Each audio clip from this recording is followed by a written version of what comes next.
My name is Olivia, and I am a full-time housewife. I live happily with my husband, Liam, and my daughter, Emily. On this day, You know, the other day, they served curry for lunch at our daycare center. Oh, I don't know why curry is so good for lunch at school. Yeah, but I thought my mom's curry was better. oh, thank you, Emily. But yeah, we do season it very strongly, so maybe that's why it tasted better.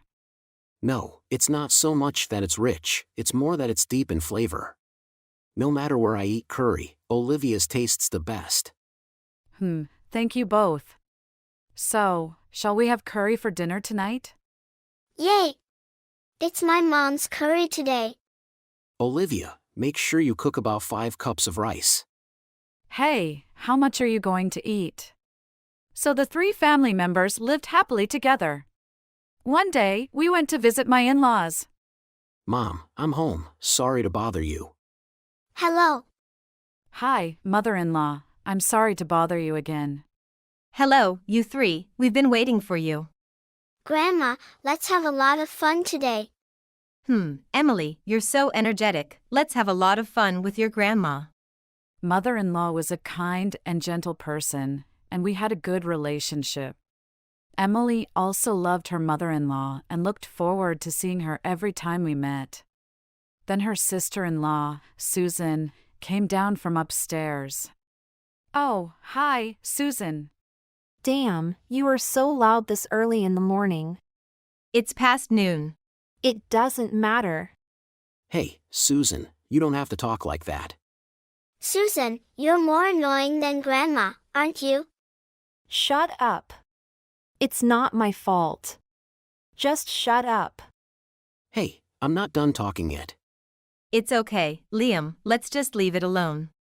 6 months ago, Susan had quit her job after getting into trouble at work and had been unemployed since then because she had not recovered.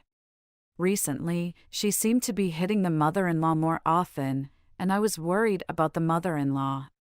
A few days after that, the doorbell rang in the middle of the night, and I answered it.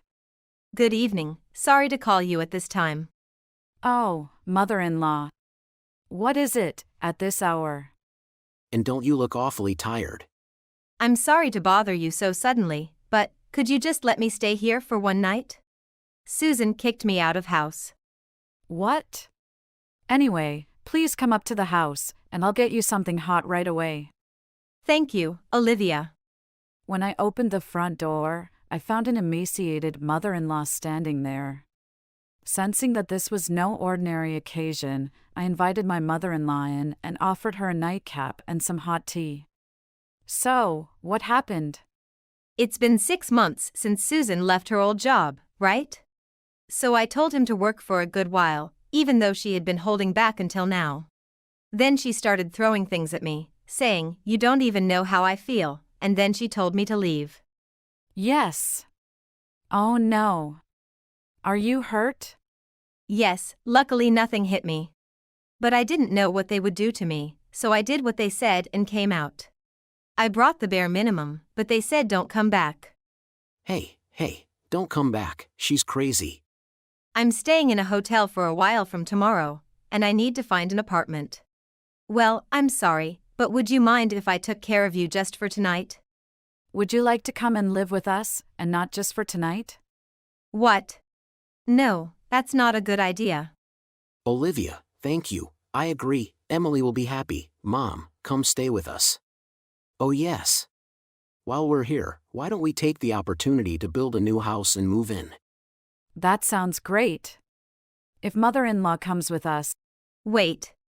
I'm so happy to hear that, but I don't want to interfere in your life. that's not true, we want to live with your mother-in-law. So let's try to live together and smile. Olivia and I were both worried about my mother, so don't hold back. Olivia. Liam. How about we just go ahead and make it a duplex? Oh, that's a good idea.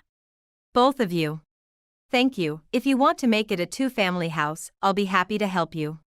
I'm not sure I'd be comfortable with you going that far, so let me at least help out to repay you, okay? I will never forget today. Thank you both so much. Thus began the life of living with the mother-in-law. The next day when I told Emily, she jumped up and down with joy and played with her mother-in-law all the time. About 6 months later, the long-awaited new house was completed, and we all moved into the duplex. And a few days after we moved in, the doorbell rang, and I answered it to find. Hey!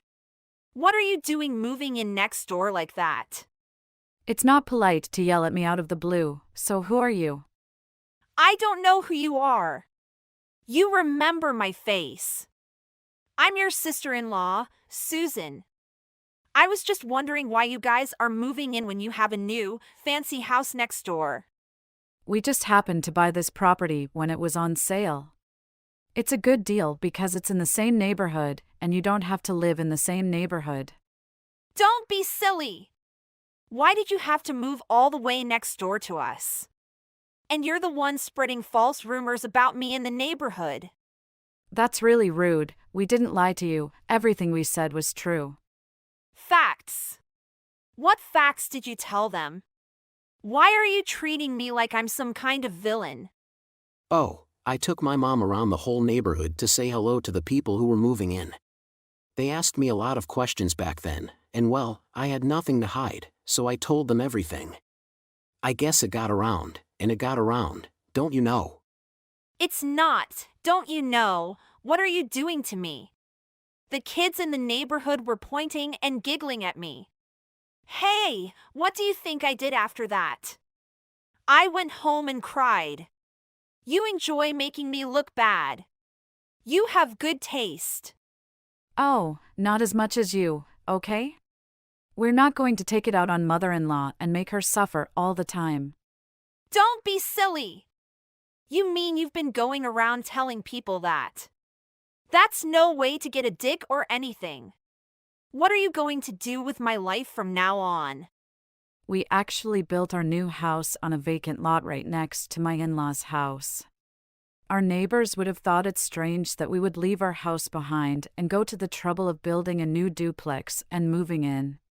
We decided to take advantage of this and use it as a chance to get rid of Susan. When we made our rounds to greet our neighbors, we explained about Susan without hiding. When Susan got angry and started making a fuss about it, there was Making a fuss all over the house. You really never change, do you?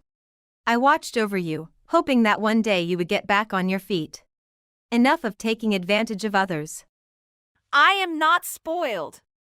I have been treated harshly by society. This is a legitimate recharge period to make up for that negative. It's been over a year, remember? You haven't even shown a willingness to work lately. What's legitimate? That's why the kids in the neighborhood look down on you. You know, I have a lot of friends at daycare who talk about you. Susan, you are so popular.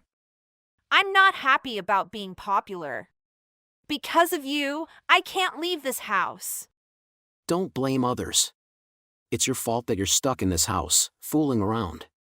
And who kicked your mother out of the house after she warned you for your own good?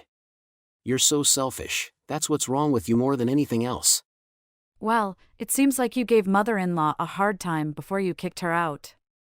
They laugh at you because you look like something out of a Grimm's fairy tale. What is that tone of voice? I'm going to sue you for stating facts. You know, I'm going through a lot too. No one who is successful in society can understand that. But I thought you were the only one who understood me. There is nothing wrong with me. It's the society that produces people like me that's to blame. Susan made up a strange name for her crime and claimed that she was not to blame.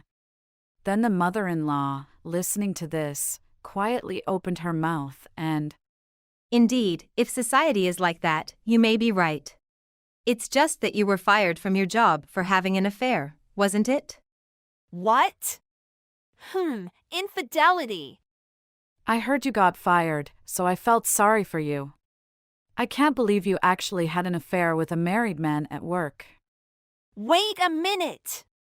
Why am I being accused of having an affair? Don't say that without proof. I have proof. I had the credit agency check it right after Mom came home. How can you so brazenly blame society? Enough with your stupid paranoia. Well, I already know why I was fired. Then come on, why are you talking about it being my fault? Love is free, it doesn't matter who likes who does it. But she told the company, and they fired me for it. It's her fault, no matter how you look at it. That's enough. Do you really think you can make sense of this? Why did you hide it until now? Because you know it's your fault. That's why you lied and bought our sympathy and did whatever you wanted. It's terrible of you to bully my grandmother when you have Susan's best interests at heart. Did she get what she deserved?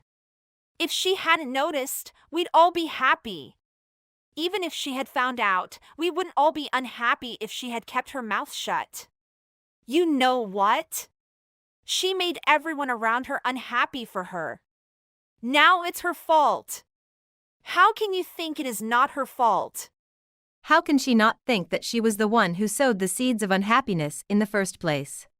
Susan was also trying hard to find a job at one time, so I turned a blind eye to it until now. But it only served to upset you, so it's over. You are not my daughter, I have disowned you.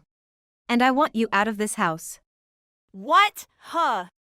I have no job, no savings, and you're kicking me out. If you do that, I'll be homeless because of your mother.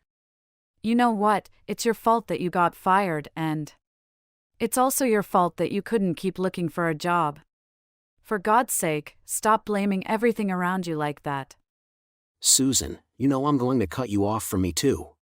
I don't tolerate people who treat my mother badly, especially when it's a family member. So from now on, I will stop sending money to your mother for living expenses. When Susan finds out that her allowance is going to be cut off, she panics. Wait, can we all just calm down? Okay. I can't leave without money. I've used up all my unemployment insurance. Let me stay home until I get a job. Susan, you are late. I've given you enough time, you're on your own from now on. You always had to work hard to grow up. You're saying I should work hard. I'm just saying I don't have what it takes to do that. Well, you have to work hard at it first. Besides, it's a needle in a haystack to keep living here anyway, isn't it? The neighbors are nervous about having someone who has caused them trouble through adultery living so close. At least there won't be anyone to take your side. Oh no! I can't go out like this. I can't live without money. I can't afford the utilities. I can't afford food. But even if I tried to work, people would point the finger at me if I went out. I can't stay in this house no matter what I do. Susan collapsed, clutching her head at Emily's words, but when she looked up unexpectedly. Yeah, I knew it. This situation is weird. What are you talking about? Because, it's not right that I'm trapped like this. Sure, I may have had an affair, okay? But I can't help it because I love him. The other person responded to that, so why don't you just let it go? Why should your spouse be the one to drive you into retirement? Because what you did was against the law, and the company decided it was. What kind of law is that? I didn't authorize it. Are you the Prime Minister or something? If everyone was as selfish as you, there would be no society. That's why we all took the time to come up with a compromise, a law. I'm not one of them. Don't call me a bad person based on rules made by others.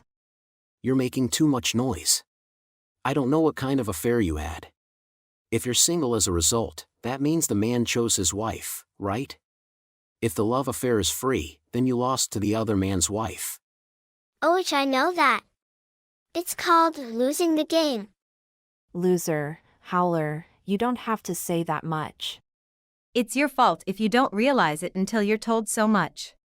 What? You said you were sorry. Then help me be a good girl. Then I'll be able to do my best. Even if it's just for a little while. I've already given you more than enough help. I won't give you any more. At least take advantage of the kind time your mother-in-law has given you so far. I've made you see your mistakes. You don't need any more help. Why do I have to go through all this? So Susan left house early with tears in her eyes. Susan managed to borrow some money and started living in a cheap apartment. She started looking for a job to make a fresh start and to make us look back at her. However, her job search failed one after another because she had not done anything for over a year.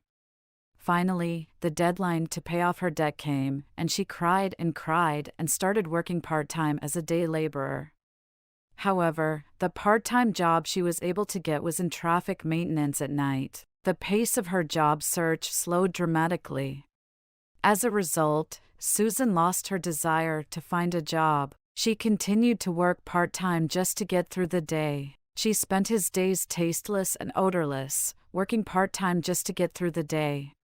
And as for us, sorry to keep you waiting, the curry and rice for dinner is ready. Yay! I can finally eat it. It smelled so good the whole time. My stomach was growling the whole time. It was a bit too loud. You know, my mom's curry is so good. Oh, well, I'll have some right now. I'm sure it will be to your taste. I hope you like it. If you don't like it, then all human food is bad. I think that's a bit of an exaggeration.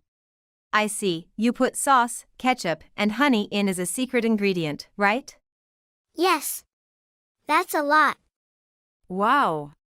How did you know that? That's Lou, isn't it, Mr. Vermont? I did the math in my head.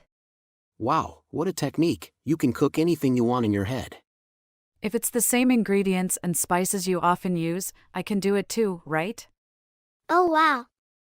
That's kind of magic. Olivia is a magician, and my mother is a witch. Liam, next time, I'll make you a witch curry. Sorry, please don't make it sound poisonous. After that, we went back to our daily lives as the four of us. Although we have a semi-detached house, we spend time with the mother-in-law almost every day. Today I made curry, which is a family favorite. I was surprised when my mother-in-law guessed the secret ingredient, which I have improved over the years. I would like to try the witch's curry that my mother-in-law makes and use it as a reference for the future. In this way, our family spent a happy and delicious time together.